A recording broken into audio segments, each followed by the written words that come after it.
Hey y'all, welcome back to my channel. It's me, Rebel, and as always, I have to give you my parental advisory. I tend to cuss like a sailor, could also talk like a pervert, so if you ain't into that, exit stage left. You ain't gonna hurt my feelings though, because I know I ain't everybody's cup of tea. And I've got a very special video that I'm going to be doing along with other ladies. I got invited to do this collab, and I am totally honored and I'm totally blessed that I can do this collab. This collab is called the Colors for Cancer collab. I gotta look down at my notes so I don't forget nothing, but it's called the Colors for Cancer collab. And of course, if you didn't know, I am a cancer survivor. 3 years to this year, I have been cancer free, and I am going to be doing an orange makeup look because that's my color of my cancer ribbon, which I have. This ribbon here was made for me by Atomic Lucite. She made me the Survivor's ribbon. So my colors are orange. So I'm going to be doing an orange look today using the Orange You Glad palette from ColourPop and also the Orange Sherbert palette from BH Cosmetics. And I'm going to move the camera down, I think a little bit. I think I'm going to go ahead and do some face makeup. And then I'll move the camera down closer so you can see what I'm doing with my eyes. So I think what I'm going to start off with first is my butter bronzer from Physicians Formula. This one is deep.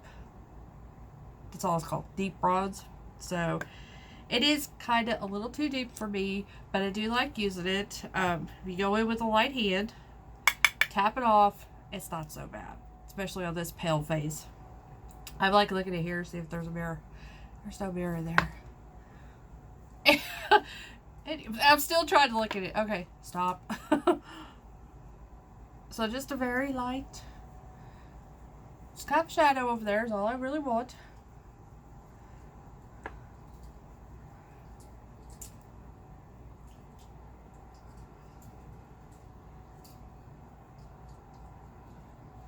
I don't bronze my face too much because you can tell I don't have much of a tan right now, so there's really no point in me going all out ham with bronzing. So, before I get too deep into the makeup and I forget to talk, Miss Nona over at My So-Called Life, I'm using them on Lonnie. This is one of the rose blushes in Coral Cove. So anyways, Nona over at My So-Called Life, 1977, was the one who invited me to come and join the fun. She knew I was a cancer survivor. I've talked about my story before here on my channel. And she's like, we're doing a collab and I want you to join. And I'm like, oh heck yeah, because this is just, this means a lot to me. One, you know, that I could do this collab with other ladies who are survivors or who know family members who have either made it through or passed away with cancer. So okay. I always save, I have the Ofra highlighter I'm going to use, but I always save the highlighter for the very end after I'm done. I don't know why. I've always done that. I guess it's like the icing on the cake if you kind of think of it like that. So, and I did already do my face. I used the, I gotta reach over. I used the Physicians Formula Dewy Foundation along with the that's not Physicians Formula. That's Wet n Wild. There we go. And the Wet n Wild Incognito Concealer. I also did my brows using a Wet n Wild brow pencil. Brow Sessive. And I can already tell you, I'm not a big fan of this pencil. I'm just using it because why not use it? I have it, why not? But it's not my favorite brow product I've ever used. So, yes, so now we can jump into the eyes. I've got all that done. So I'm going to move the camera down and closer. Unfortunately, you're going to get a little bit closer view. I know I look better from afar, but we're going to move it a little bit so you can kind of see what I'm doing. Okay, so I moved it a little closer. This is about as close as I can get it, but at least you can kind of see what I'm doing. And I feel like there's one of my hairs on my face. So I'm not too for sure what I'm going to do here color-wise, because this is the inside of the orange sherbet. If you haven't seen it, I'm pretty sure y'all probably seen this, but that's the inside of that one. And then inside the ColourPop one, this is what we got going on. So pretty much same colors. But I'm probably going to dip into this one more. I like the formula of this one. I mean, this one's not bad, but I like this one a little bit better. So I'll probably be in this one the most. But I am going to start off in this ColourPop one. I'm going to go into this color. And I forgot my brush. Okay. So I'm going to use this fluffy little brush here.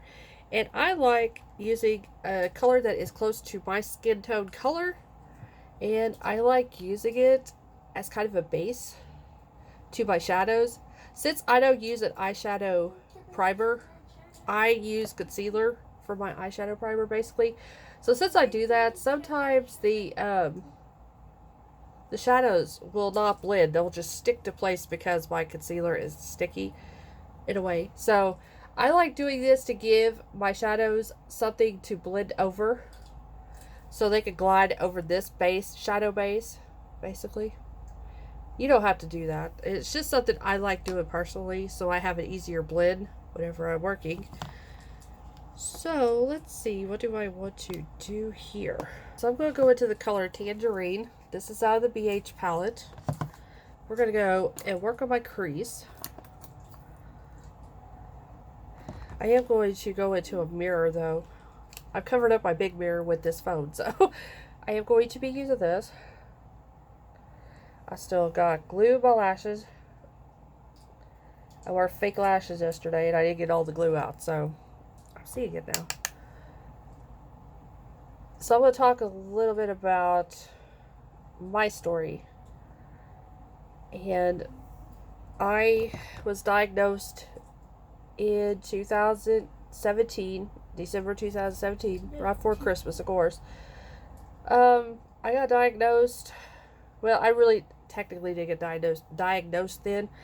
I went in the emergency room because I was having a severe gallbladder attack and thought I was dying because those hurt.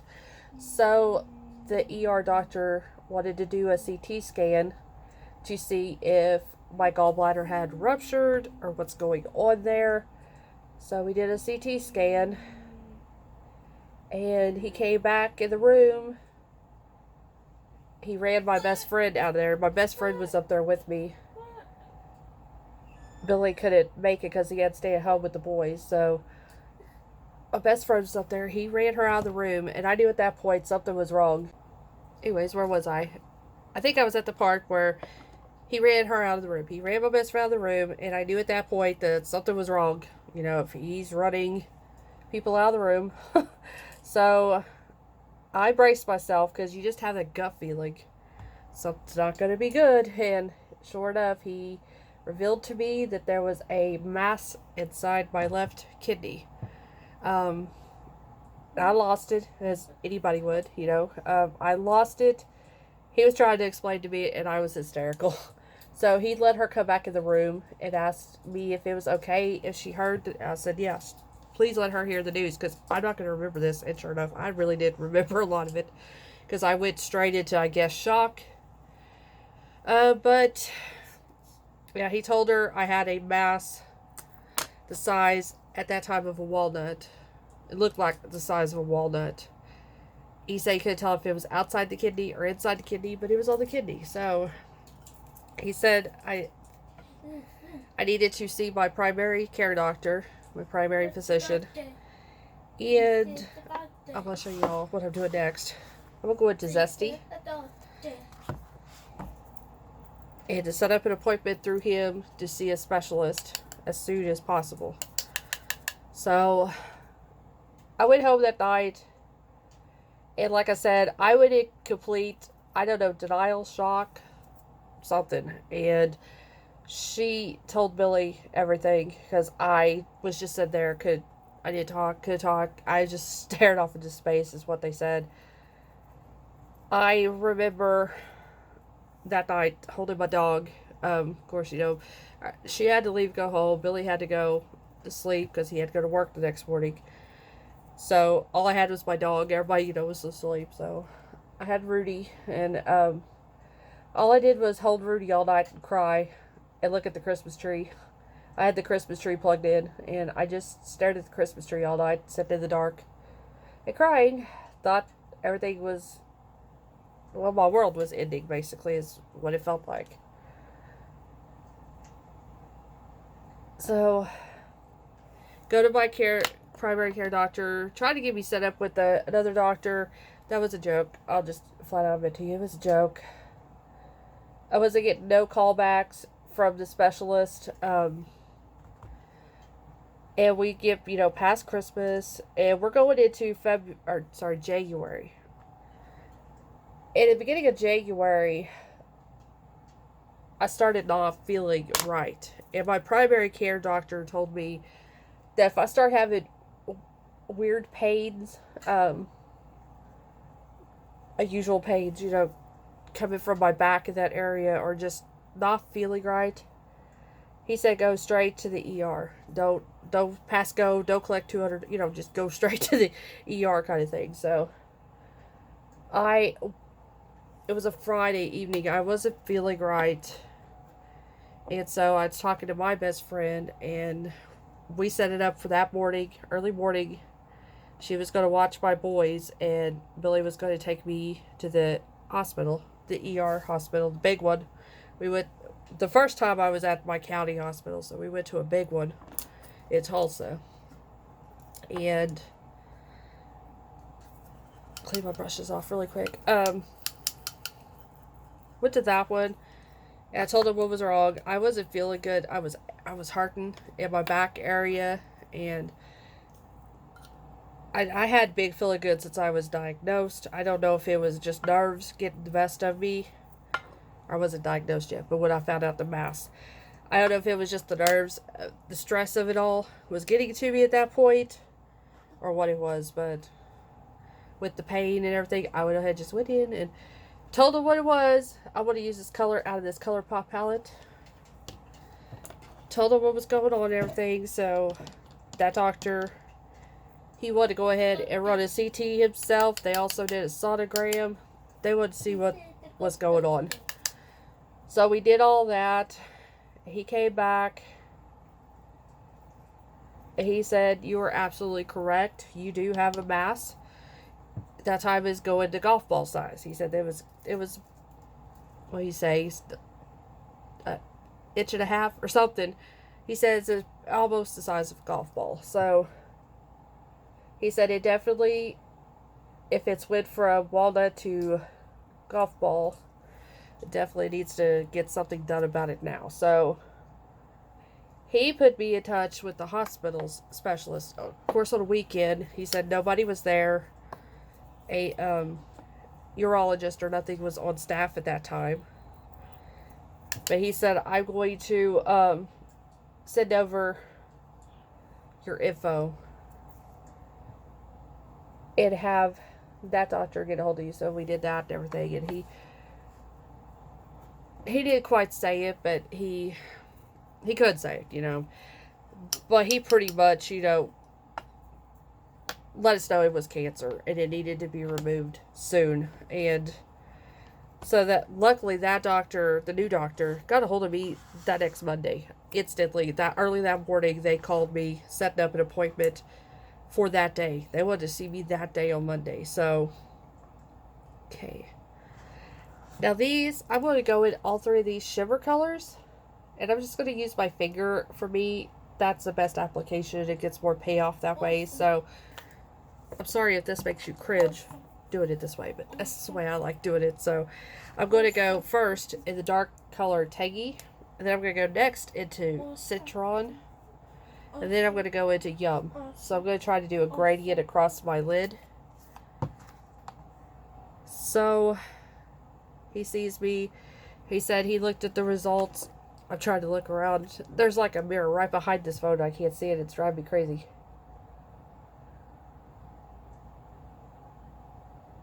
He said he looked at my results and the blood work and stuff, and he said my blood work was showing I had a high number of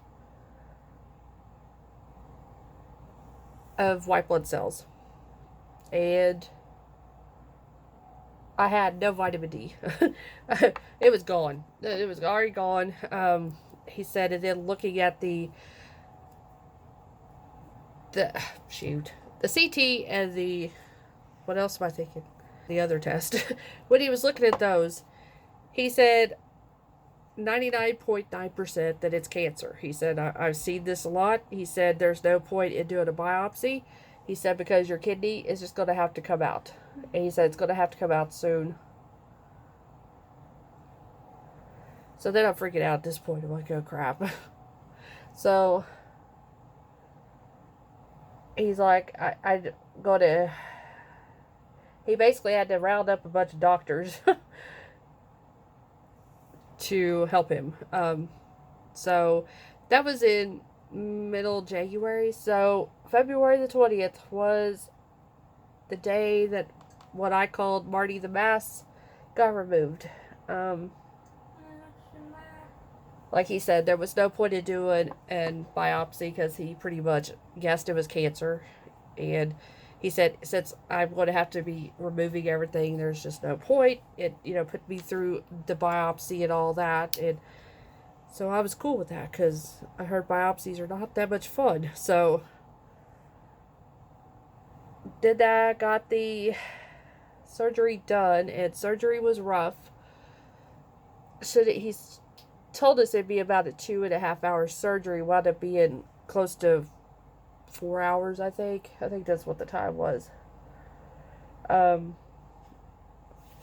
way he described it, I was going to be just having a mass removed is what he was hoping. So he said he was just going to go in with these little, like, 1 inch, I think I have 5 incisions total. So 5 1-inch incisions for the liposcopic, I can't hardly say that word, the little robot to go in, basically. And that's what I was expecting. And then when I woke up, it came to the next day after they got me off the morphine and I could know where the hell I was. They changed my bandages, and the doctor was in there to look at it. He said, "Now, I don't want you to freak out." He said, we talked about the possibility that I had to go in there and do, cut more and do a little bit more.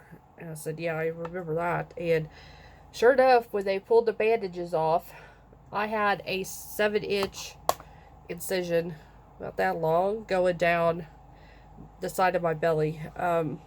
He said when they got in there, it was a little bit more extensive than what he thought, because he was just guessing from the sonogram and CT scan that it was just at stage 2, and he would just have to either remove a portion of my kidney or just the mass itself, by the way it was looking. But he said once he got in there, the mass was inside of my kidney.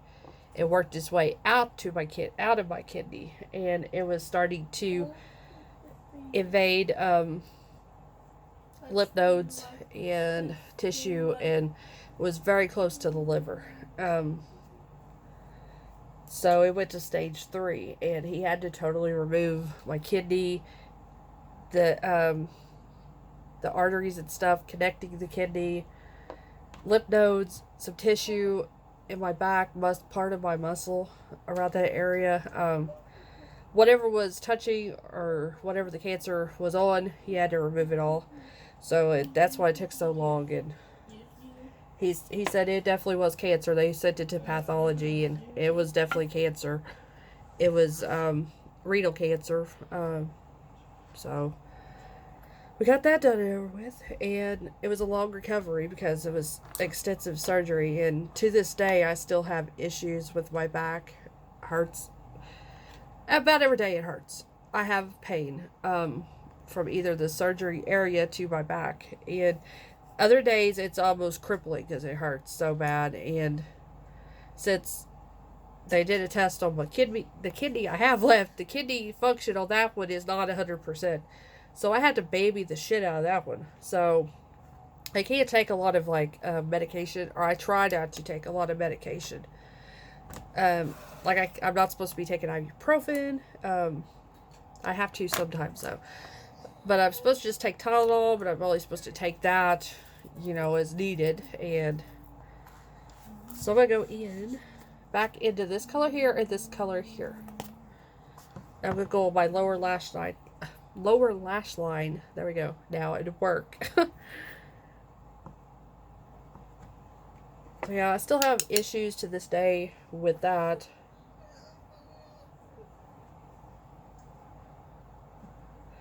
But at the time, I wish I would never listened to nobody at the time when I was thinking this. It went to because everybody's telling me, you need to go to the ER, you need to make sure your gallbladder didn't rupture and all that. So I finally listened to everybody, and then at the time I was like, I wish I never would listen to nobody. But then after the surgery, got over everything, everything was good. I'm like, thank God that the gallbladder issue happened, or that would never got caught, and I would probably be dead by now. It would have took my life as fast as it was going, because by the time he got my kidney out, it was the size of grapefruit, and like I said, it was taking over stuff fast. So I got so lucky that it was all caught so quickly, and I'm still able to be here today. Because I know another girl my age that she died suddenly, and they couldn't figure out why, because she was in great health, and then the autopsy revealed that she had renal cancer. And you don't know you have renal cancer until it's too late. Once you start showing symptoms of it and having issues, it's already spread by then. Because I didn't start having issues with it until it got outside the kidney, and that's when I started having issues. The only thing that showed at the time before they did... Turn it down. Turn it down. Before they did the first CT scan was, they check your urine. They do a urine test. Make sure you're not pregnant, all that stuff. When they checked my urine, there was blood in my urine. There were slight signs of blood in my urine the very first time. So that was one of the signs of it. But other than that, the renal cancer is really hard to detect unless you go in for something else and need a CT scan, and then they're going to find it then. And they'll be like, oh, you got something wrong with you. So I think we'll blow this out just a little bit more. I also had a cousin the next year after me. She got diagnosed with renal cancer, but she was lucky. Hers was the size of a pea, and they were able to get there real quick and remove it. But just like me, she went in for another issue, and they did a CT scan, and they found the mass on her kidney.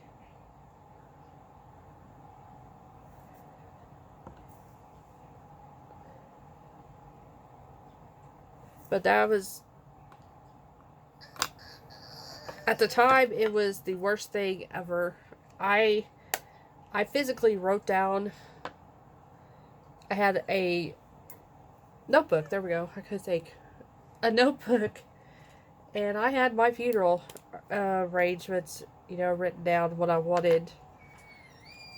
I was writing down stuff about the boys because I'm a 24/7 caregiver to my boys. And they're both severely autistic. So they constantly need 24-hour care, basically.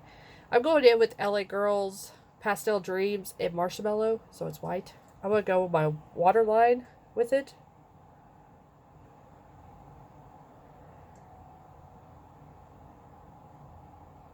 So I know their little quirks, like what they like, what they don't like. So I was writing down all this stuff. And like what I wanted my husband to do with my stuff. And so I was writing down all this. So I still have that notebook, as a matter of fact, over there in my drawer. My wishes, and I left notes to the people who meant something to me, and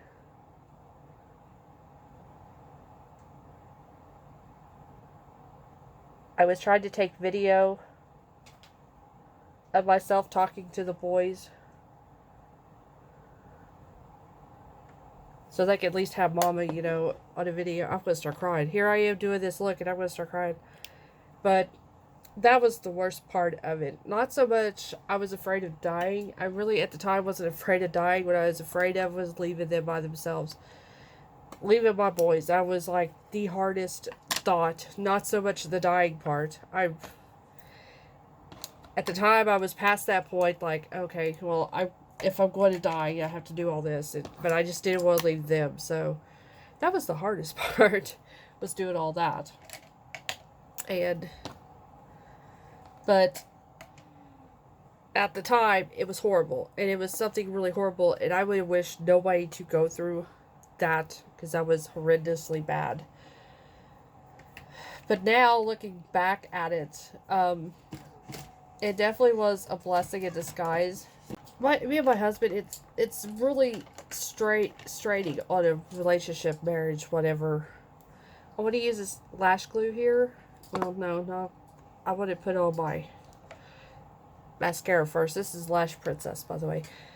So it's so straining on a relationship. When you're a caregiver to special needs kids. And it just takes away from your relationship. It really does. And you don't mean for it to. It just happens. So we were going through the motions so much that we really forgot about each other in a way. We really kind of fell out of love, if you want to look at it that way, because we have been together a very long time.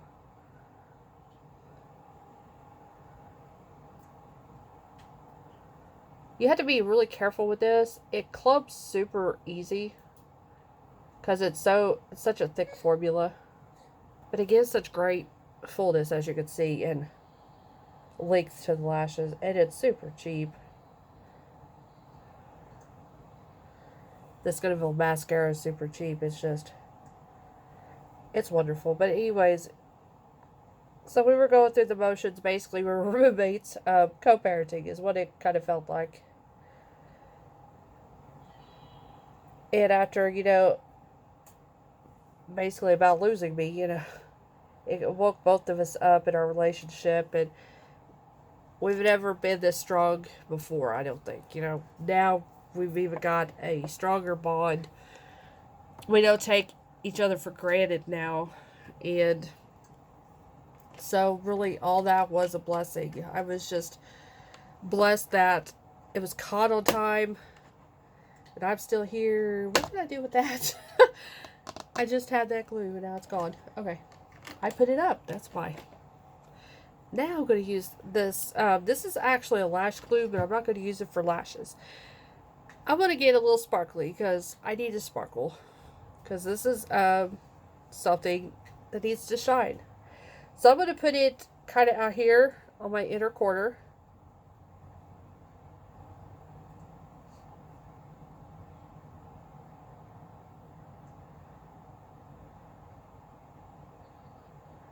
I'm not going to try to get it close to my eyelid because this is kind of a chunkier glitter I'm going to be using, so I don't want it really close to where my eye is, even though I am putting it right there.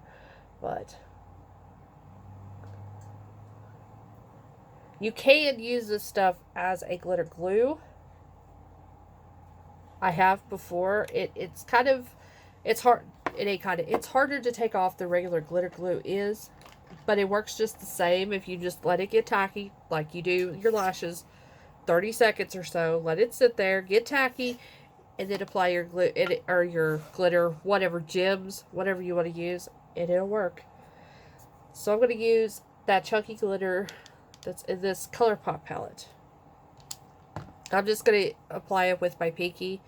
It's the best way. I have a silicone brush, but I've lost it. Well, no, I have lost it. I think somebody over there has lost it. So, silicone brushes are really good for glitter, especially as pressed glitter. Really good for that. But, like I said, we've lost it, haven't we? But I'm so thankful that I'm here still.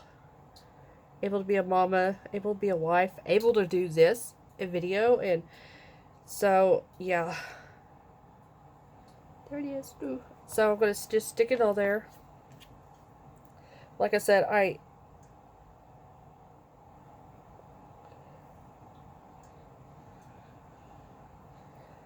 still want to get it right on my waterline, damn it.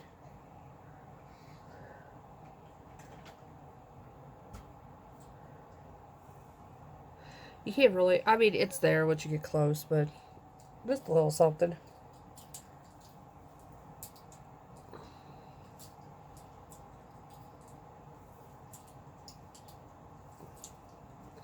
Then what I'll do, I think for fun, is put a little bit out here on this outer corner as well. I think that would be kind of pretty. I'm not going to put any glitter glue on that since it's not going to be closer to my eye like this. So I don't want this to move. So I'm just going to stick it out here. Just for a little something extra. Kind of tie in with that other.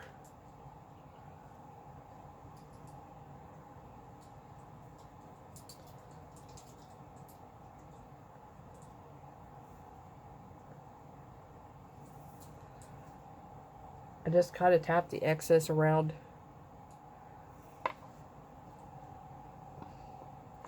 Like that. Okay.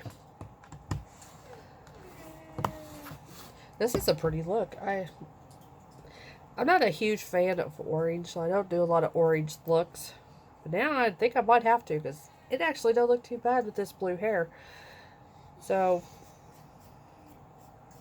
like I said, I want to thank Nona for inviting me to do this. I said, this really does mean a lot to me, and I'm glad to be a part of it.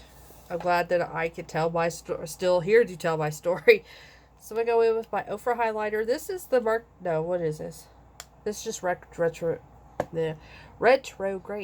And I'm going to use this side here.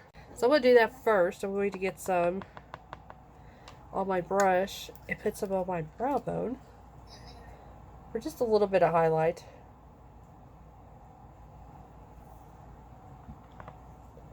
If I didn't have the glitter already on my inner quarter, I'd be sticking this on my inner quarter. So if you want to do this look and you don't want the glitter, just stick a highlighter on your inner quarter. It'll give you pretty much the same effect. So I got this nice fluffy brush here and I'm going to go in. So if you know me, I like to look like I slapped my face with the thing of fried chicken. Chicken legs. There we go. So I liked a lot of highlighter. I want that greasy KFC look on my face is what I want. So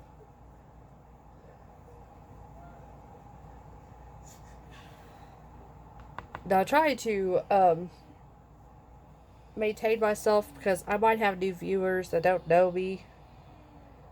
They don't know, oh sorry, I'm covering the camera. They don't know my shenanigans, but I tend to cuss. So, if you're not into cussing, I may not be the channel you want to watch. Just a warning. I do like this Ofra highlighter. Even though it's showing texture right now, this highlighter doesn't show near as much texture as like cheaper highlighters do. So, I'm typically not a high-end queen. I typically like using drugstore stuff. But there's just some things I do splurge and get high-end with. So, I'm not for sure what I want to do with lips. Or if I just want to leave my lips natural. I kind of think I want to just leave them natural since it's so much going on here. I'm not quite for sure. I don't really have no orange lipsticks. I can tell you that. I do have a gold lipstick. Do I want to do that? Oh, why not? We'll just be extra. I do have some lip balm on, so I'm going to take that off.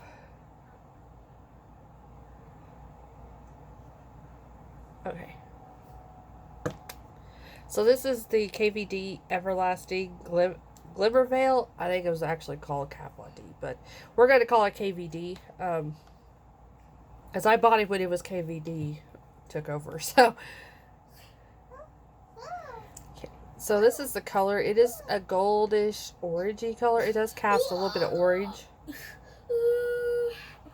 Peachy, but that's the color I'm thinking, like a peachy.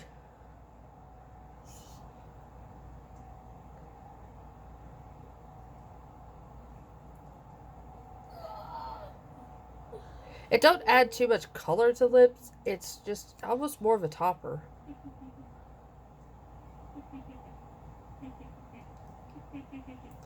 A little too much. There we go.